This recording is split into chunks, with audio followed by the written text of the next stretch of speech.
ஹிந்து முஸ்லீம்னு 2 மத பேரையும் கலந்து குழந்தைங்களுக்கு கபீர் நாராயண் அண்ட் கமல் பஷீர்னு பேர் வச்ச விதமாகட்டும், குழந்தைங்க உடம்புல ஓடுறது ஹிந்து முஸ்லீம் 2 ரத்தமும் சேர்ந்துதான்னு ரிப்பீட்டடா வந்த டயலாக்ஸ் ஆகட்டும், இது அத்தனையிலுமே வரும் தலைமுறையான குழந்தைங்களை வச்சு மத நல்லிணக்கத்தை அவ்வளவு அழகா போர்ட்ரே பண்ண படமா தான் பாம்பே படத்தை என்னால பார்க்க முடிஞ்சு நண்பா.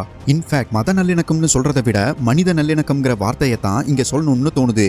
ஏன்னா சக மனுஷங்களை அவங்களோட சாதி மதம் வர்க்கம்னு பிரிச்சு பார்க்காம ரத்தமும் சதையுமா சேர்ந்த நம்மள மாதிரி இன்னொரு மனுஷன்னு பார்க்க வேண்டிய பார்வை தான் இங்க ரொம்ப முக்கியம்னு தோணுது நண்பா. அண்ட் அதை அடுத்த தலைமுறைக்கு கடத்துறது தான் நல்லதும் கூட.